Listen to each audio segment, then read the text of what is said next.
జ్యోతా బేగం అంతఃపుర పనుల్లో అంతగా మునిగిపోయారా? ఇక నేనైతే నాకసలు అంతులేనంత తీరిక.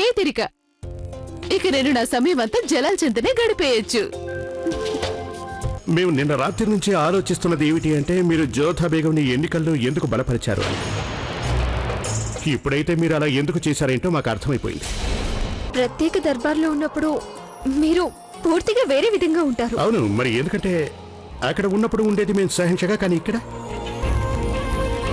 ఇక్కడేమో మేము మీ మిత్రులం, అంటే అది మీ భర్త కూడా. అంతఃపురంలో పనిచేయడం అంటే గౌరవప్రదంగా ఇష్టపూర్వకంగా చేయాలి.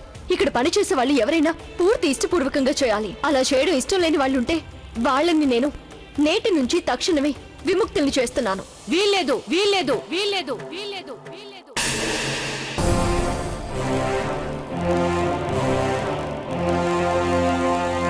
అంతఃపురంలో పనిచేయడం గౌరవప్రదమైన పనిగా అనుకోవాలి. ఇక్కడ ఎవరు ఏ పని చేసినా పూర్తి గౌరవ భావంతో చేయాలి. అలా చేయడం ఇష్టం లేని వాళ్ళుంటే వాళ్ళని నేను ఇవాళే తక్షణమే విముక్తుల్ని చేయదలిచాను. వీల్లేదు వీల్లేదు వీల్లేదు వీల్లేదు. ఇలాంటి అధికారం మీకు లేదు. ఈ అధికారం కేవలం షెహన్షాకే ఉంది, వారే నిర్ణయించాలి. షహిన్షా గారు నాకు అంతఃపురం విషయంలో నిర్ణయాలు తీసుకునే అధికారం ఇచ్చారు. ఆ అధికారాన్ని నేను వినియోగించుకుంటున్నాను.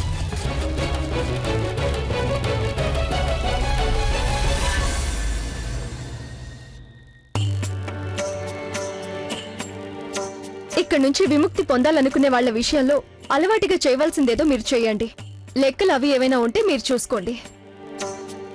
ఇక మిగిలిన వాళ్ళు కూడా, అంటే పని చేయదలుచుకున్న వాళ్ళు కూడా మున్ముందు వెళ్లాలనుకుంటే వెళ్లిపోయే స్వేచ్ఛ పూర్తిగా వాళ్లకుంటుంది.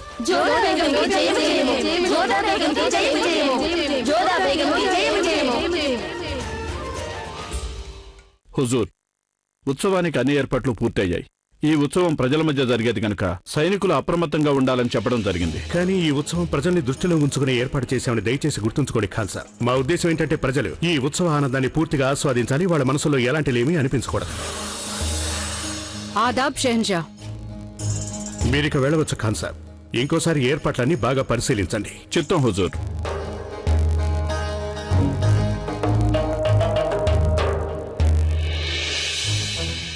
ఏమైంది పెద్దమ్మ, మీరేదో ఆందోళన పడుతున్నారు?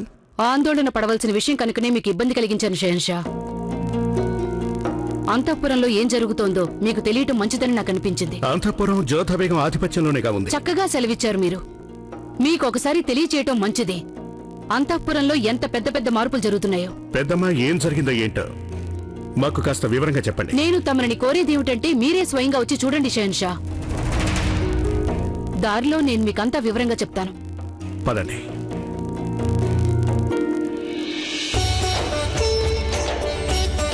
మీరు చాలా మంచి పని చేశారు జోదా. సేవకులు కూడా మనుషులే కదా, వాళ్ళకి కొంచెం స్వేచ్ఛ ఉండి తీరాల్సిందే. దయచేసి క్షమించండి బేగం సాహిబా. మీరు సరైన పని చేశారని నేను ఒప్పుకుంటున్నాను. కానీ మహామంగ జోక్యం ఏమంత బాగోలేదు. ఆవిడ దీన్ని ఏదో విధంగా చెడగొడతారు. అదిగో చూడండి, దెయ్యాన్ని తలుచుకోగానే దెయ్యమే వచ్చేసింది. ప్రణామాలు షహిన్షా. జ్యోతా బేగం పెద్దమ్మగారు చెప్పిన ప్రకారం అంతఃపుర ఆనవాయితీలు కొన్ని మీరు ధిక్కరించారట. మీరు రావటానికి ముందు నుంచే అనుసరిస్తున్నటువంటి కొన్ని ఆనవాయితీలను మీరు మార్చకూడదని గ్రహిస్తారని నమ్మకంతోనే చెప్తున్నాను జ్యోతా బేగం. ఈ సంగతే, పూర్తిగా ఈ సంగతే ఎంతో మర్యాదగా ఆవిడికి వివరించాలని నేను ప్రయత్నించాను. అంతఃపురంలో కొన్ని నియమ నిబంధనలు ఎన్నో ఏళ్లుగా అమలులో ఉన్నాయి జ్యోతా బేగం. ధన్యవాదాలు మహామంగ గారు. స్వయంగా మీరే షహిన్షాని ఇక్కడికి తీసుకొచ్చినందుకు. నేను మిమ్మల్ని కలవాలనే బయలుదేరుతున్నాను. షహిన్షా, ఏదైనా ఆనవాయితీ ఎంతో పాతపడిపోయినంత మాత్రాన అది సరైందని అర్థం కాదు. కాలగమనంతో పాటు అనుచితమైన ఆనవాయితీలను ఎవరో ఒకరు వ్యతిరేకించడం జరుగుతుంది. జ్యోతా బేగం, ఆధిపత్యం మీదే అని మేము అంగీకరిస్తున్నాం. అంతఃపురాన్ని మీకు నచ్చినట్టుగా, నచ్చిన విధంగా మీరు మార్చుకోవచ్చు. కానీ ఎంతో కాలంగా అమల్లో ఉన్న కొన్నింటిని మీరిలా కాదంటానికి మీకు ఎలాంటి అనుమతి లేదు. నేను బాధపడుతున్నది కూడా అదే. ఎన్నో ఏళ్లగా ఇక్కడ సేవ చేస్తున్న వారి మొర ఇంతవరకు ఎవరు పట్టించుకున్నందుకు. దయచేసి క్షమించండి జ్యోతా బేగం. దాసీల్ని సేవకుల్ని నియమించేది వాళ్ల చేత సేవలు చేయించుకునే నిమిత్తమే, వాళ్ల మొరలు వినటానికి కాదు. మనం కనుక దాసీలు బానిసలు చేసే మొరలన్నీ వింటూ కూర్చుంటే ఇక సేవలు ఎవరి చేత చేయించుకోగలం? వాళ్ళు సేవకులని నేను ఒప్పుకుంటాను, కానీ వాళ్ళు మనుషులే కదా. మాకు మీరనేదేమిటో అర్థం కాలేదు జోధా బేగం. షహిన్షా, ఇక్కడ మీ సమయాన్ని కాసేపు కేటాయించగలరా? తప్పకుండా. మీరు గనక అనుమతిస్తే, మీకు అభ్యంతరం లేకపోతే నేను షహిన్షాని అంతఃపురంలోని కొన్ని చోట్ల పరిశీలించే నిమిత్తం తీసుకువెళ్తాను. వీరిని తీసుకువెళ్ళొచ్చా మహామంగ గారు? నిరభ్యంతరంగా. నాకేం అభ్యంతరం ఉంటుంది? రండి షహిన్షా.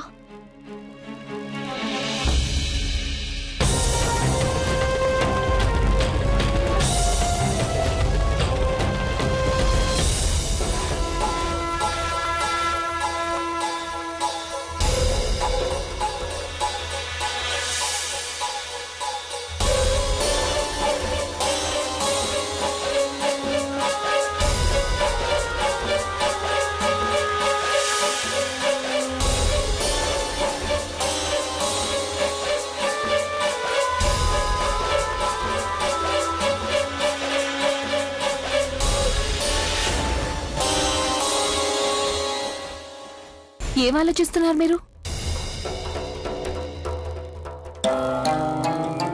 ఏం లేదు, నేనేదో నా భవిష్యత్తు గురించి ఆలోచించుకుంటున్నాను. రండి, మద్యం సేవిస్తారా? వద్దు.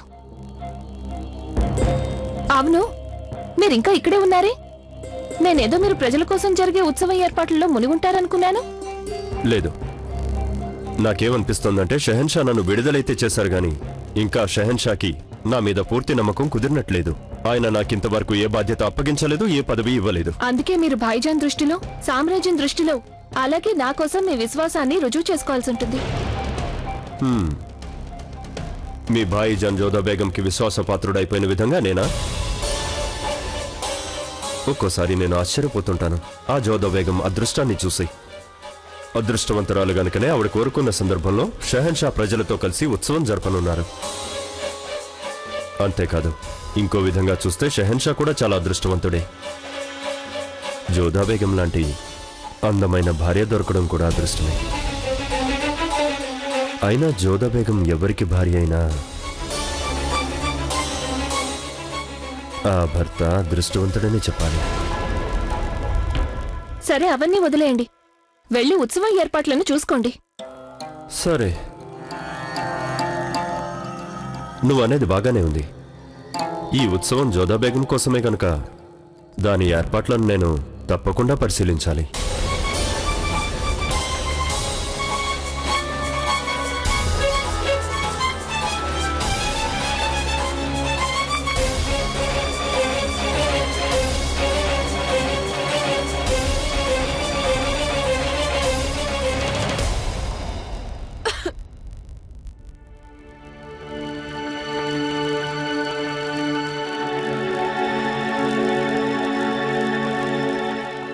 సలాం షెహన్షా. ఆదాబ్ జోధా బేగం. ఈ దాసీని ఒకసారి చూడండి. జ్వరంతో బాధపడుతోంది, అయినా బలవంతంగా తన చేత పనులు చేయిస్తున్నారు. ఎందుకంటే నియమాల ప్రకారం తను ఆరోగ్యంగా ఉన్నా లేకపోయినా తను పని మాత్రం చేసి తీరాలి. నువ్వు వైద్యురాలి దగ్గరికి వెళ్లి చికిత్స చేయించుకున్నావా? చిత్తం బేగం సాహిబా, మీకు శుక్రియ చెప్పుకుంటున్నాను. మీరు పంపకపోతే నా ప్రాణాలే పోయిండేవి.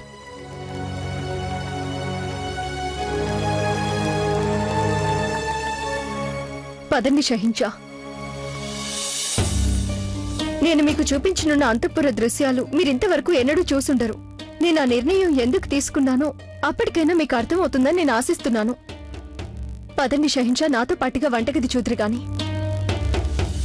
కానివ్వండి, తొందరగా కానివ్వండి. ఎవరు ఖాళీగా ఉండకూడదు. అనుకున్న వేళకి వంట పూర్తయిపోవాలి. ఇది అంతఃపురం, ఇదేం సత్రం కాదు. త్వరగా కానివ్వు.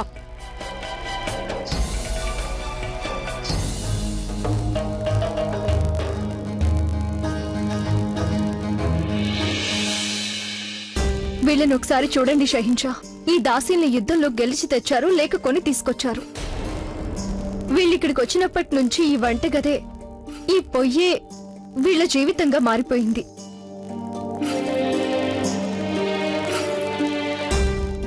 ఈ వృద్ధురాల్ని చూసారా? ఈ వయసులో ఎవరైనా తన మనవలకి తినిపించాలి, లేక కూతుళ్ళు కోడళ్లతో సేవలు చేయించుకోవాలి. కానీ పాపం ఈవిడిక్కడ పని చేస్తుంది. గత 35 సంవత్సరాలుగా ఆవిడ ఈ అంతఃపురం వంటగదిలో సన్నికళ్ళు మీద మసాలా నూరుతోంది. ఆవిడదంతా ఇష్టపూర్వకంగా చేయడం లేదు. బలవంతంగా ఆ పని ఆవిడ చేత చేయిస్తున్నారు. ఆ పని ఆవిడ మీద రుద్దారు. మీరు పుట్టడానికి ముందు నుంచే ఈవిడ తలరాతలో ఆ సన్నికళ్ళు రాయడం జరిగింది. మరి తనకి తన కుటుంబంలో వాళ్ళు జ్ఞాపకమే రారా? ఆవిడికి తన కుటుంబం వాళ్ళు తోడక్కర్లేదా? అయితే ఈ పాటికి ఆవిడ కుటుంబం వాళ్ళు కూడా ఆవిడ్ని మర్చిపోయి ఉంటారు. పైగా ఈవిడికి కూడా తన కుటుంబం వాళ్ళని జ్ఞాపకం చేసుకునే తీరిక ఉండుండదు. చెప్పండి షహింషా, ఇదేనా మొఘలై సామ్రాజ్యపు ఘన ప్రతిష్ట? వీళ్ళు కూడా మీ ప్రజలు కారా? ప్రజలందర్నీ సుఖపెడతామని మీరు మాటిచ్చారు. మరి ఇలాంటి ఆనవాయితీ ఏ విధంగా చూసినా మంచిదేనంటారా? ఇక కేవలం ఇదొక్కటే కాదు, వీళ్ళలాంటి వాళ్ళు లెక్కలేనంత మంది ఉన్నారు. అలాంటి వాళ్ళకి నేను మేలు చేయాలనుకున్నాను. దానికోసమే నేను అంతఃపుర బాధ్యతల్ని చేపట్టాను.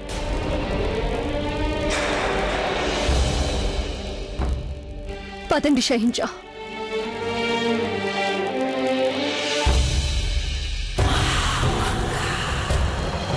వద్దు, ముందు నేను మా అమ్మని చూడాలి. చూడండి, పంతం పట్టొద్దు, ఇంకొక ముద్ద తినండి. వద్దు.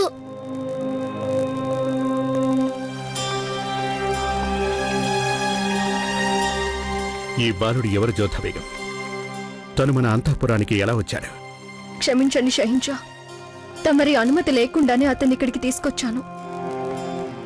బాబు, షహింషా గారితో ఏదో చెప్పాలన్నావు. చూడు, వారిని ముందే ఉన్నారు. చెప్పు, ఏం చెప్పదలిచావు? మీరు నా పట్ల అపరాధం చేశారు షెన్షా. అదేమిటి అలా అంటున్నాడు జోధా బేగం? చిన్నపిల్లాడు కదా, తన మనసులో అనిపించింది బయటికి అనేశాడు. ఆ రోజు నేను దేవాలయం నుంచి తిరిగి వస్తున్నప్పుడు ఈ బాలుడు మీ సైనికుల కళ్ళు కప్పి నా పల్లెకిలో ఎక్కి కూర్చున్నాడు. ఆకలితో, దాహంతో, కాని ఆకలి దాహాన్ని మించిన కొండంత ఆశతో. తన తల్లి తనకి కనిపిస్తుందన్న ఆశ. వీళ్ళ అమ్మని మీ సైనికులు బానిసల బజారులో ఒక సేటిగారికి అమ్మేశారు. షహింషా, ఇంకో నిజం ఏంటంటే, ఏ పిల్లల తల్లులు దాసీలవుతారో ఆ పిల్లలు ఇలాంటి బతుకులే బతుకుతుంటారు. ఇవాళ ఈ బాలుడు మిమ్మల్ని అపరాధన్నాడు. ఇతని జీవితం ఈ విధంగానే గడిచినట్లయితే రేపు పెద్దయ్యాక తనే ఒక అపరాధిగా తయారవుతాడు. ఏ పిల్లవాడి జీవితంలోనైనా ఎంతో ముఖ్యమైనదేంటంటే అతని తల్లి అతనితో పాటే ఉండడం.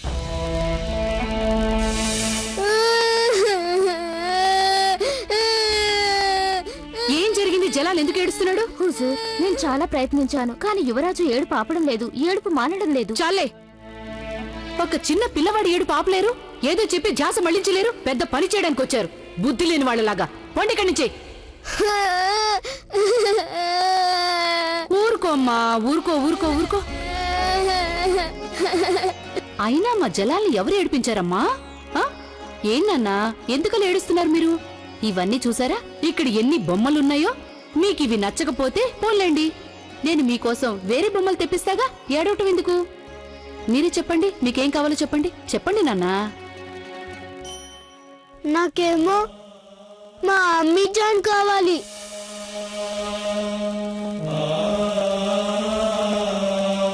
మేం నిజంగానే మీ పట్ల అపరాధం చేశాం. మేం మీకు మాటిస్తున్నాం, జోధా బేగం మీకు ఇచ్చిన మాటను మేం తప్పకుండా నెరవేర్చి తీరుతాం. మేం మీ అమ్మగారిని కూడా తప్పక వెతికిస్తాం. మీరు చాలా మంచివారు షెన్షా.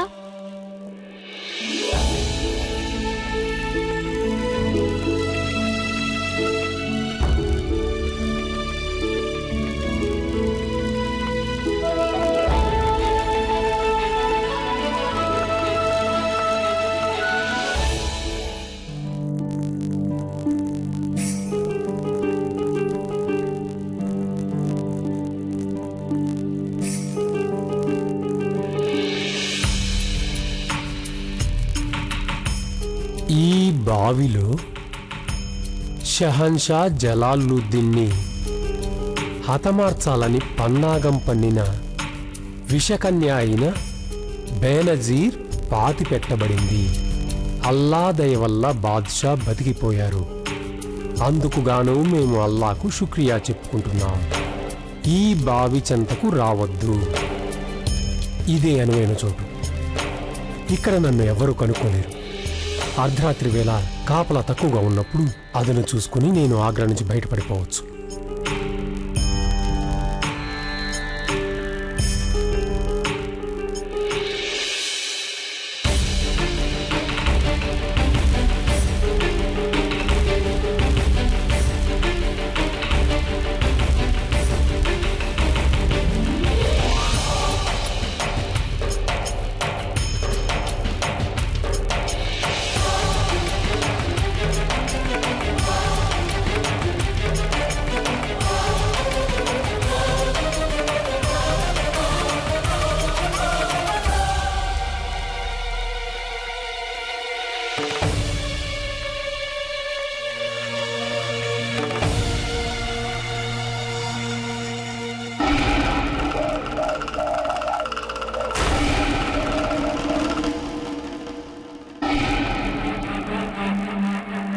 బెనజీర్, నువ్వు నీ పని పూర్తి చేయడానికి పూర్తి ప్రయత్నం చేసి చివరికి వీరమరణం చెందావు.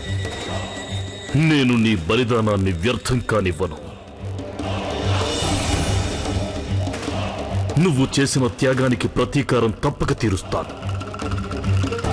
ఇదే నీకు అబుల్ మాలి చేస్తున్న వాగ్దానం.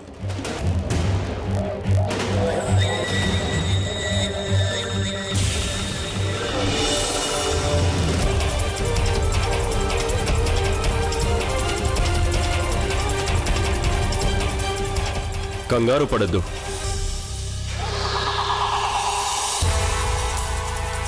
నేనే.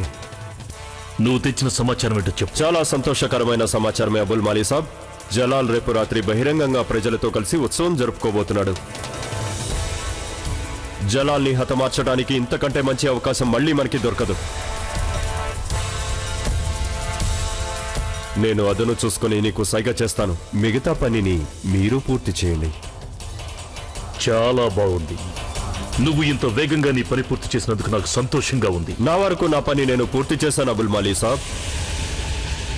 మరి జలాల్ని చంపేసిన తర్వాత మీరు నాకిచ్చిన మీ వాగ్దానం నెరవేర్చుకుంటారుగా? తప్పకుండా.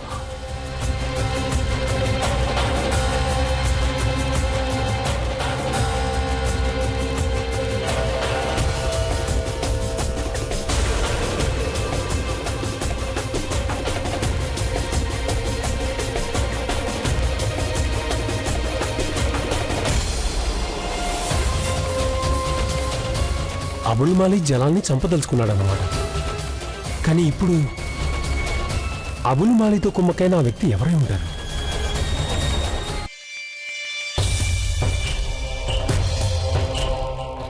రుకయ్య బేగం,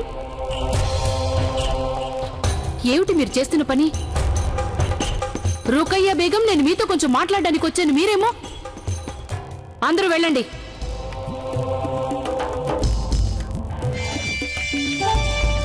మీరొచ్చిన సమస్య ఏంటి మహామంగా? రుకయ్య బేగం, నాకు ఆశ్చర్యంగా ఉంది. రాజకీయాల కంటే మీకు అలంకరించుకోవడం మీద అంత ఆసక్తి ఎందుకు వచ్చినట్టు? ఈ రుకయ్య బేగం నాకు కొత్తగా కనిపిస్తోంది. ఆ పాత రుకయ్య బేగం ఏమైంది?